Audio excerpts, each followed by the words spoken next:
Assalamualaikum warahmatullahi wabarakatuh.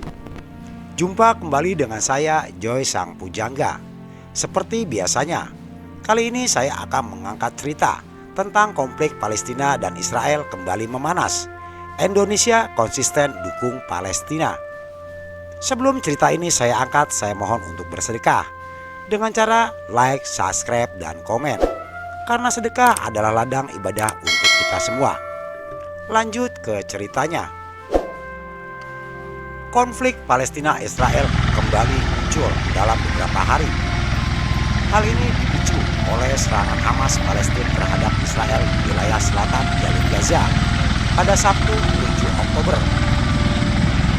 Serangan diperkirakan terjadi untuk membalas berbagai tekanan dan serangan yang dilakukan Israel terhadap Palestina selama bertahun-tahun.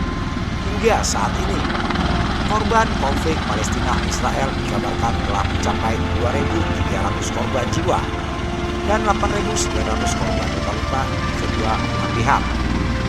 Pakar hukum internasional UGM, Dr. Siti Nia Setiawati, MA, mengungkapkan alasan mengapa Gaza kerap menjadi daerah rawan konflik Palestina-Israel.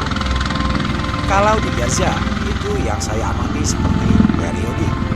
Jadi sejak 2008 Gaza itu jadi tempat Israel diserang karena Hamas ada di sana. Di mana Hamas ini merupakan gerakan yang mencita-citakan kemerdekaan Palestina. Gaza itu adalah wilayah yang dulu milik Mesir. Kemudian diambil oleh Israel setelah perang 1967. Tapi kemudian perundingan Oslo 1993 di wilayah Gaza merupakan wilayah otoritas. Jadi bukan wilayahnya, Palestina masih jadi wilayah Israel dalam pemerintahannya 1967. Ucap Siti dalam di Tels UGM pada Jumat 13 Oktober.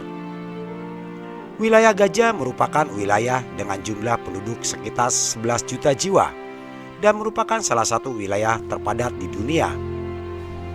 Penduduk Palestina yang tinggal di jalur Gaza diketahui sering mendapat tekanan dari Israel seperti blokade bantuan internasional, pemutusan akses listrik dan air, dan tempat tinggal yang kumuh.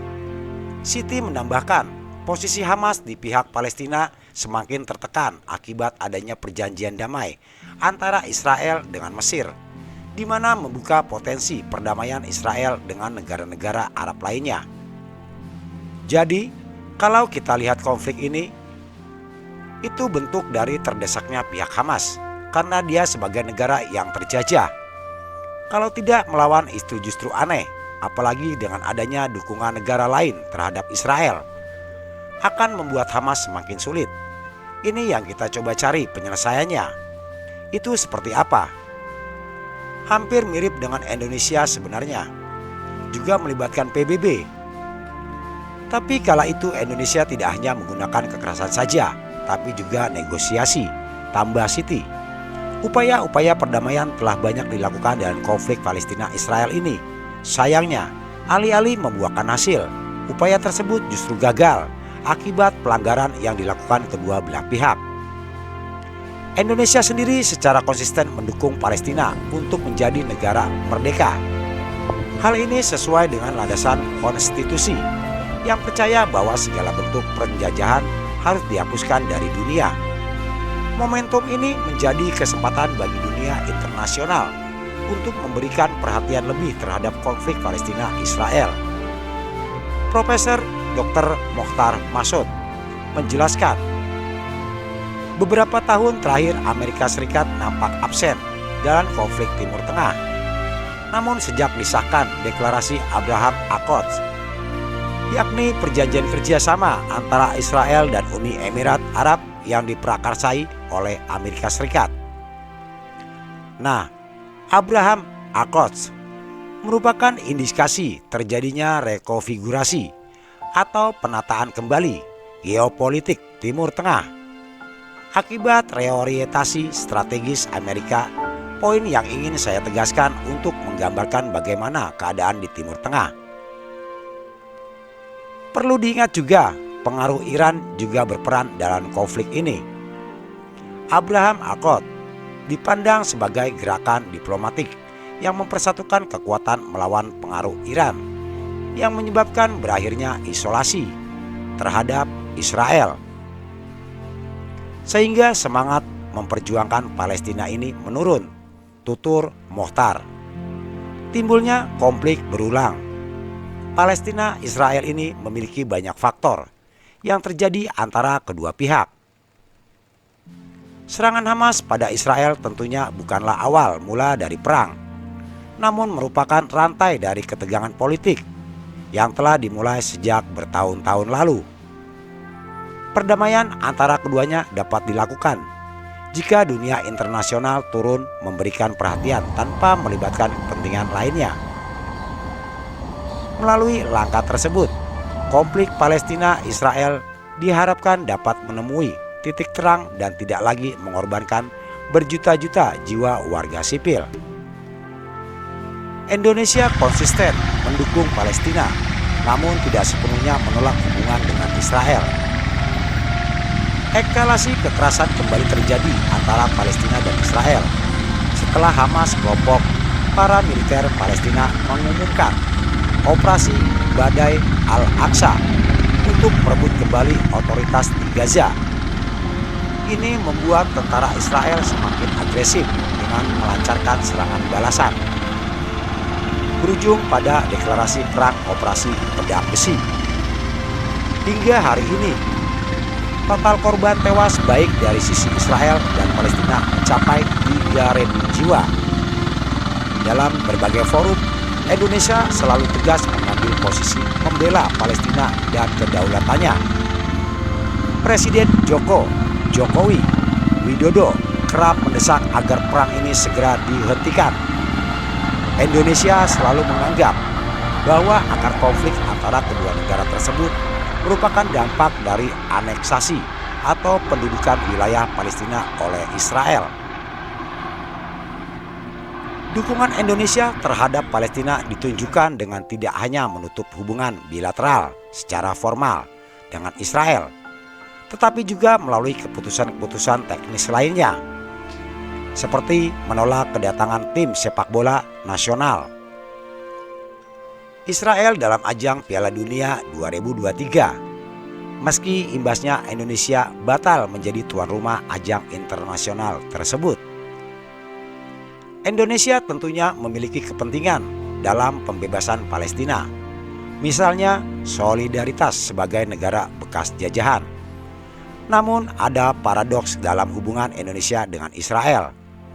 Indonesia pun diam-diam tetap menjalin hubungan dengan Israel, kerjasama yang cukup menguntungkan bagi kedua negara. Lalu, apakah Indonesia harus terus-terusan menutup diri dari Israel? Solidaritas Indonesia untuk Palestina. Secara politik sejak 1947, Indonesia mendukung dan mengakui kemerdekaan dengan Palestina yang ditunjukkan melalui beberapa hal.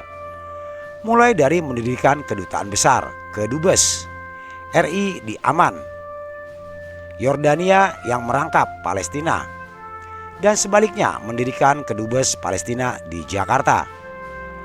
Melalui Persatuan Bangsa-Bangsa PBB dan Organisasi Kerja Sama Islam OKI, Indonesia juga berperan aktif dalam upayanya diplomasi internasional untuk mencapai solusi dua negara, two-state solution, dalam konflik Israel-Palestina. Solusi dua negara ini disebut akan memungkinkan masyarakat Israel dan Palestina untuk hidup berdampingan dalam satu menghormati hak asasi manusia, HAM, yang diatur melalui konstitusi dalam peraturan perundang-undangan.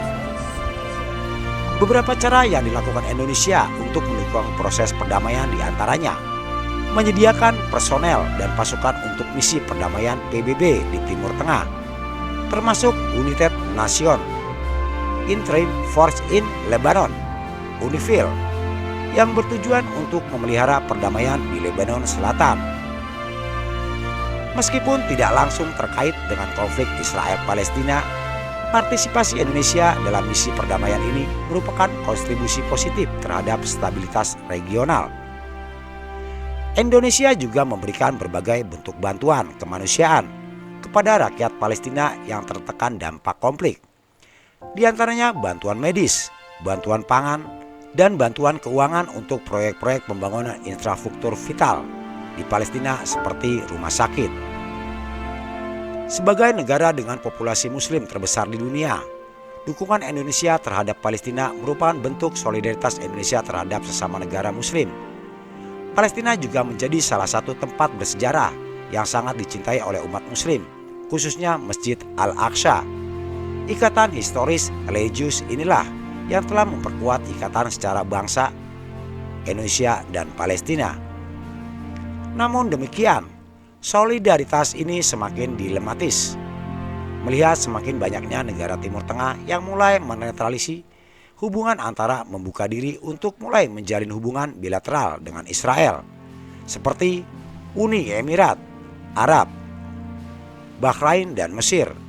Bahkan putra mahkota Arab Saudi dilaporkan memiliki sejumlah penasihat yang memiliki sikap simpatik terhadap Israel dan permusuhan terhadap kelompok-kelompok yang dianggap Islam militer seperti Hamas. Hubungan diam-diam Indonesia dan Israel. Meskipun hubungan diplomatis antara Indonesia dan Israel telah bersitegang selama puluhan tahun, pada dasarnya Indonesia tidak bisa menolak Israel sepenuhnya.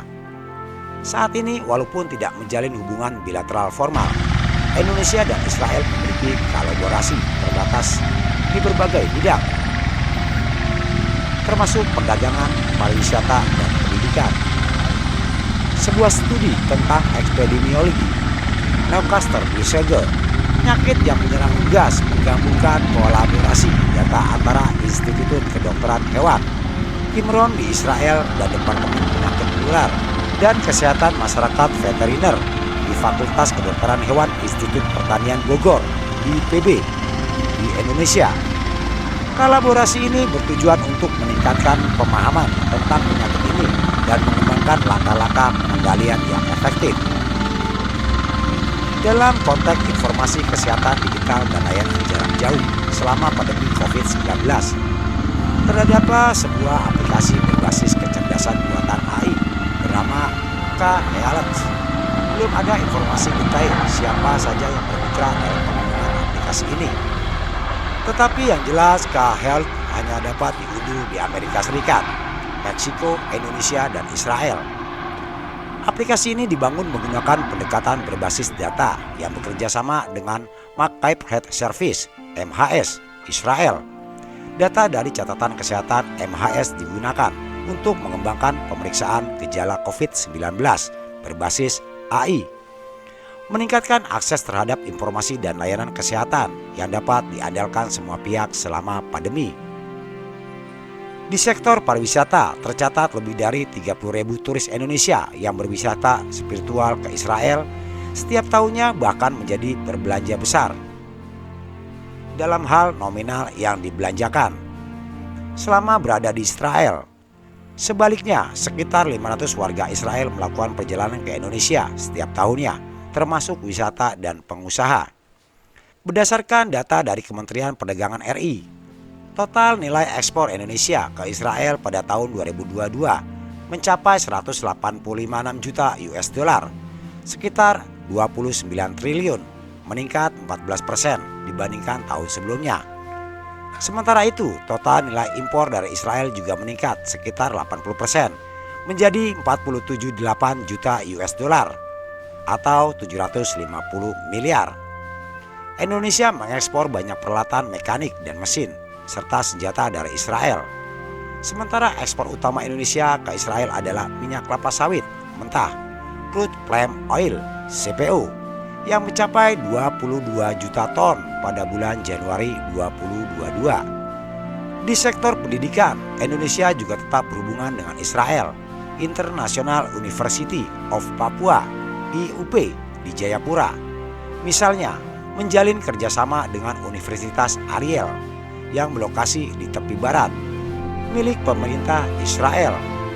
Jangan lupa bahwa hingga saat ini pun puluhan mahasiswa asal Indonesia tengah menempuh pendidikan di Israel di berbagai jenjang.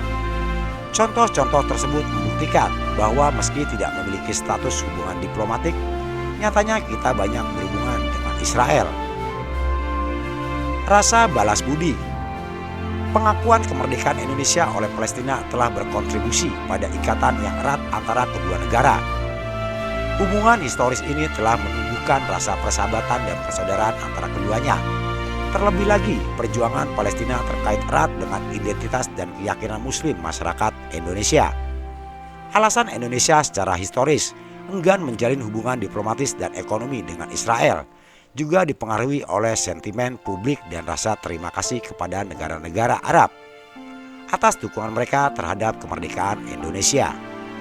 Dukungan publik Indonesia terhadap perjuang Palestina yang diregenerasi secara ideologi ini menyebabkan penolakan terhadap Israel di antara masyarakat Indonesia, sehingga secara politisi menjadi sensitif bagi pemerintah Indonesia untuk menjalin hubungan diplomatik atau memperdalam hubungan ekonomi dengan Israel agar bisa mencipta cara yang lebih progresif dalam mendukung pembebasan Palestina.